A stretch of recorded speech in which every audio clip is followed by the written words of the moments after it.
With more companies joining the L-Mount Alliance like Samyang, you got Seven Artisan, and really Sura, and this list continues to grow and grow.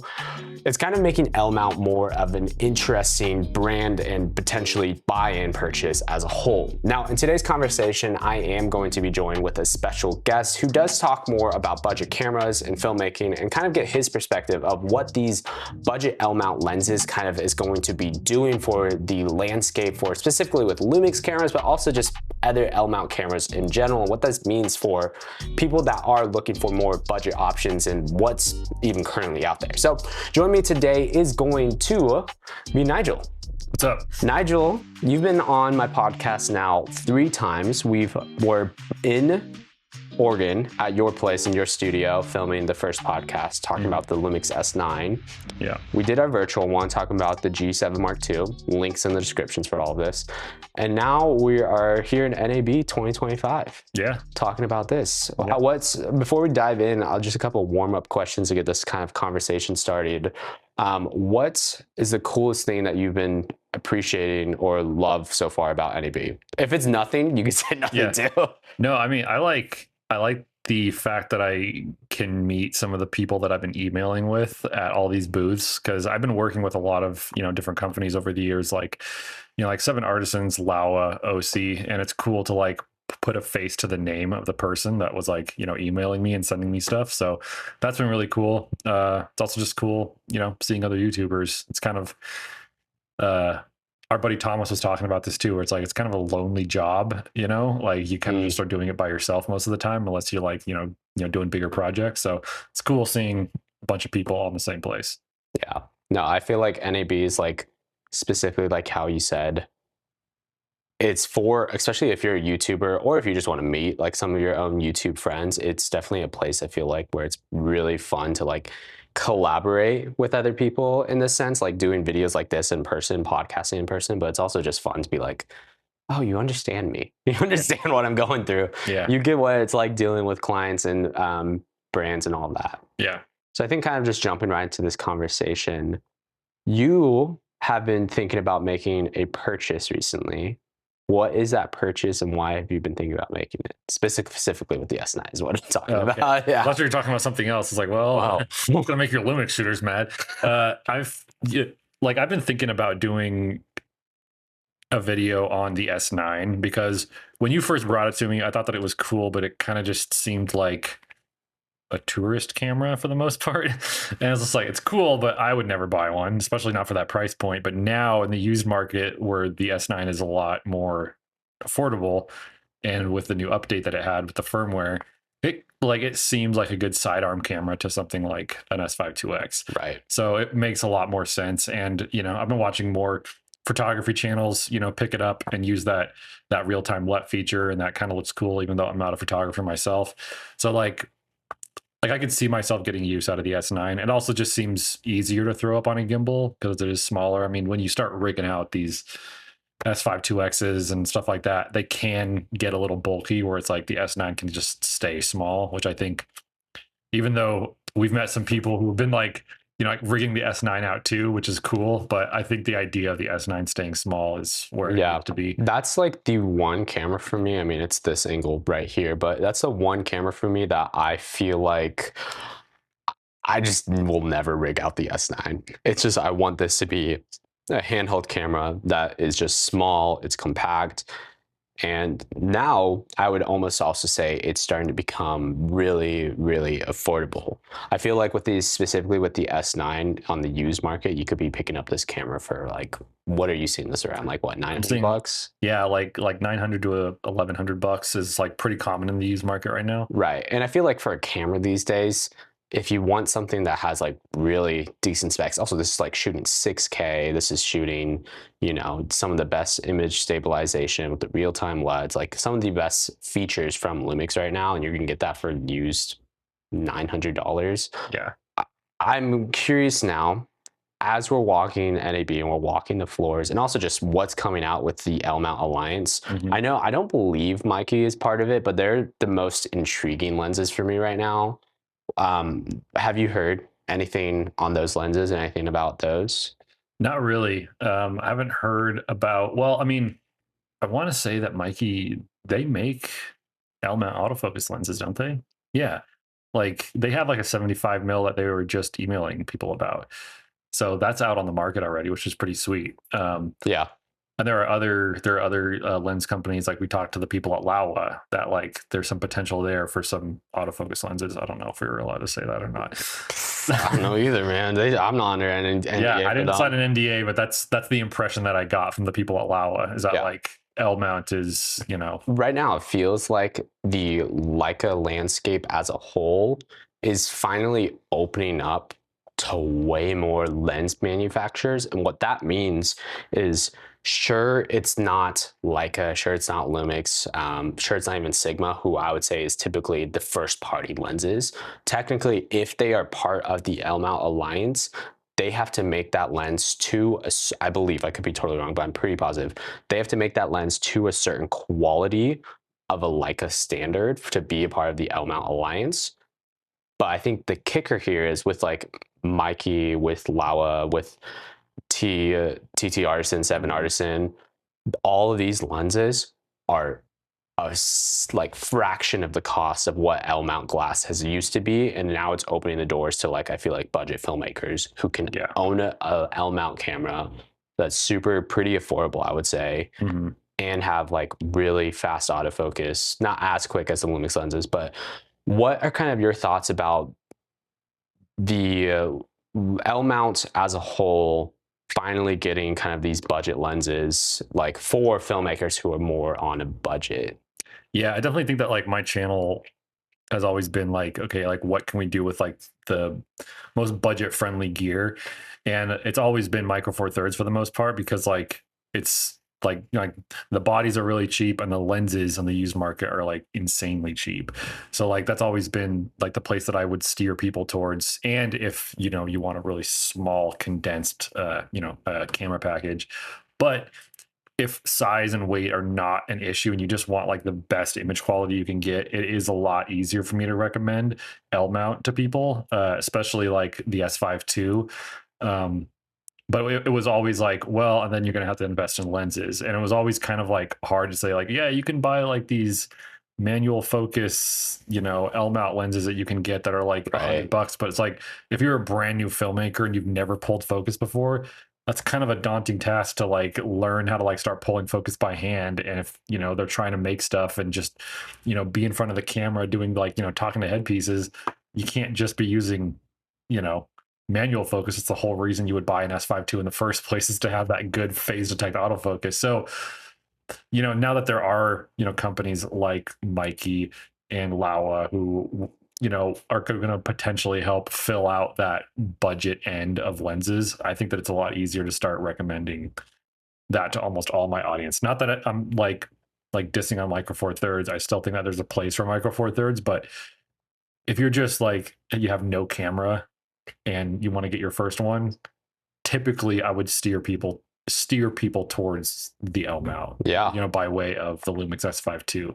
Right, because I feel like the L mount as a whole for L mount glass has just been like relatively, like you mentioned, like if there wasn't cinema lenses, with mostly just manual lenses, not cinema lenses, manual lenses was the only affordable option for L mount glass. But now having autofocus glass, and I've tested some of these autofocus like with the Mikey lenses and stuff, they're not as fast as the Lumix glass or the Sigma, because the technology, and also Mikey, I believe, isn't even actually part of the L mount alliance.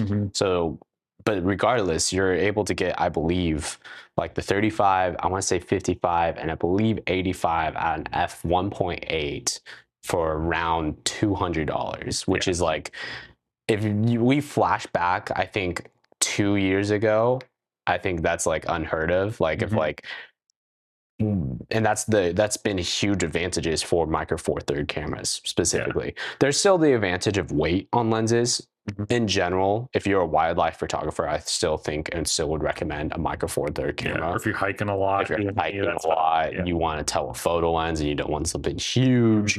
But I think now it's getting to the point where if you do want a filmmaking camera for shooting documentaries, commercials, or you just want to just get into filmmaking, I would but you're on a budget specifically. If you're on a budget, I would specifically now recommend more people even the S9 because of like the video capabilities out of that camera is great. As long as you're not recording more than an hour and a half, you probably won't be overheating that camera like crazy. I mean, sure, tests vary on where you live. I'm curious to hear kind of your final thoughts. I feel like as we're landing the plane sort of for this episode, what do you hope that Lumix or just in general L-mount does for the budget filmmaking side in the community? I guess it would be mostly just make affordable lenses that are also good. I guess like if they're just gonna be like these subpar lenses with crazy softness or chromatic aberrations or all this stuff where it's just like it gives you like this lackluster image at the end of the day, it's not really gonna like get you stoked on like the L mount system. With Micro Four Thirds, it was nice because you could go out and buy the 25 mil f1.7 and get a really nice sharp image out of it. Still, I'm not saying that sharpness is everything, but like when it comes to like, you know, your first set of lenses, you don't want them to be like horrible even if they're cheap. So just giving us like decent quality lenses that we can, you know, slap on our S5 IIs or S9s. I mean, like I really wish that more companies would make small little zoom lenses like this, or maybe not even zooms, just make a prime that's this small and like is like decently fast, that's not, you know, first party, and that's actually pretty cheap With autofocus. Yeah, with autofocus, because there is it no, is it Sigma? Well, Sigma has stuff that's almost this size. Okay, but even the Sigma stuff I would say is like a little bit taller. Yeah, a little bit. It's like the size of like a soda can almost. So like there are small lenses from Sigma, but I would like even smaller lenses with autofocus from other companies. Like I would love, what is it, Viltrox? No, no, Viltrox doesn't have anything for L mount. Who's the company that does the one where you can interchange? Samyang. Samyang. So I want those Samyang lenses. Yes. And well, I don't even think actually Samyang, I'm pretty positive. I could totally be wrong. They have these one lenses where it's sort of like this size. It's a little bit smaller. It's probably like this. I think it has autofocus, but you could literally take off the take off the circle part of the camera and like swap it out for different focal lengths. Yeah. Granted, the focal lengths are like 20 mil. I think it's 25 and 30 or something, like maybe it's 21, 26 and 32, something odd like that. But I think if they could do that for L mount, and now I believe they just joined the L mount alliance, and I haven't tested. You have that lens, so the 35 to 150. Yeah, 35 to 150, f2 to f2.8. How's that lens? Like it's actually really good. There were some like my gripes with that lens were mostly in how they marketed it and the things that they said it can do, which it didn't do perfect, like the crash zoom and the dolly zoom and that sort of stuff. Like I just want like a parfocal nice zoom lens. The autofocus worked perfectly when I used it for talking heads and stuff like that. So if they could, just start expanding the stuff that they've done for Sony E and Z mount and just give it to us in the L mount, that would be sweet. Yeah, no, I feel like there's so many good lenses that are coming out now and started making, especially with camera companies like Blackmagic finally getting autofocus. They're doing L mount. DJI has L mount. Sigma has L mount. Lumix has L mount. Leica owns L mount. Yeah. I don't know. Is there other L mounts camera brands? Those are like the big ones I know of. Yeah. I don't think there's other camera. No, I think you hit all of them. But like and specifically what I really like, and I think if you're just getting into budget filmmaking, I think what I like a lot about being in the L mount ecosystem, the hardest part for people was there's not that many lenses. And they're still growing as a whole. Like there needs to be more telephoto options, things like that.